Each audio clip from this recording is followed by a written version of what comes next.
നമസ്കാരം. കാസർഗോഡ് പോലീസിന് മൊബൈൽ നഷ്ടപ്പെട്ട ഉടമകളുടെ ഒരു ബിഗ് ലൈക്ക്.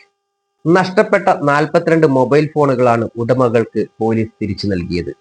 ഒരു ഫോൺ നഷ്ടപ്പെട്ടാൽ അവരുടെ എല്ലാം നഷ്ടപ്പെട്ടു എന്ന് കരുതുന്ന കാലത്താണ് 42 പേർക്ക് അവരുടെ നഷ്ടപ്പെട്ട മൊബൈൽ ഫോണുകൾ തിരിച്ചു കിട്ടിയത്.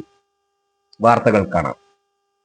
നഷ്ടപ്പെട്ട മൊബൈൽ ഫോണുകൾ കണ്ടെത്താനായി കാസർഗോഡ് ജില്ലാ പോലീസ് നടത്തിയ പ്രത്യേക ഡ്രൈവ് വൻ വിജയം.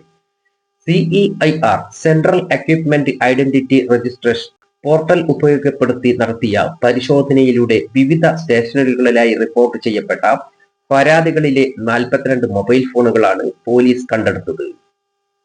2026 ഫെബ്രുവരി 25 മുതൽ മാർച്ച് 10 വരെയുള്ള കാലയളവിലാണ് ജില്ലയിലെ എല്ലാ പോലീസ് സ്റ്റേഷനുകളെയും ഏകോപിപ്പിച്ചുകൊണ്ട് ഈ പ്രത്യേക പരിശോധന നടന്നത്. കണ്ടെടുത്ത ഫോണുകൾ ജില്ലാ പോലീസ് ആസ്ഥാനത്തെ കോൺഫറൻസ് ഹാളിൽ വെച്ച് നടന്ന ചടങ്ങിൽ ജില്ലാ പോലീസ് മേധാവി ശ്രീ BV വിജയഭാരത് റെഡ്ഡി IPS പരാതിക്കാർക്ക് തിരികെ നൽകി. മൊബൈൽ ഫോണുകൾ നഷ്ടപ്പെട്ടാൽ ഉടൻ തന്നെ വിവരം പോലീസിനെ അറിയിക്കുന്നതും CERI പോർട്ടൽ രജിസ്റ്റർ ചെയ്യുന്നതും ഫോണുകൾ വേഗത്തിൽ കണ്ടെത്താൻ സഹായിക്കുമെന്ന് ചടങ്ങിൽ ജില്ലാ പോലീസ് മേധാവി ഓർമ്മിപ്പിച്ചു. ശാസ്ത്രീയമായ അന്വേഷണ രീതിയിലൂടെ ഫോണുകൾ കണ്ടെത്തിയ സൈബർ സെൽ ഉദ്യോഗസ്ഥരെയും പോലീസ് സംഘത്തെയും അദ്ദേഹം അഭിനന്ദിച്ചു.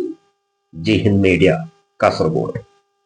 ഈ വാർത്ത ഇഷ്ടപ്പെട്ടാൽ ലൈക്ക് ചെയ്യുക, ഷെയർ ചെയ്യുക, സബ്സ്ക്രൈബ് ചെയ്യുക. നന്ദി, നമസ്കാരം.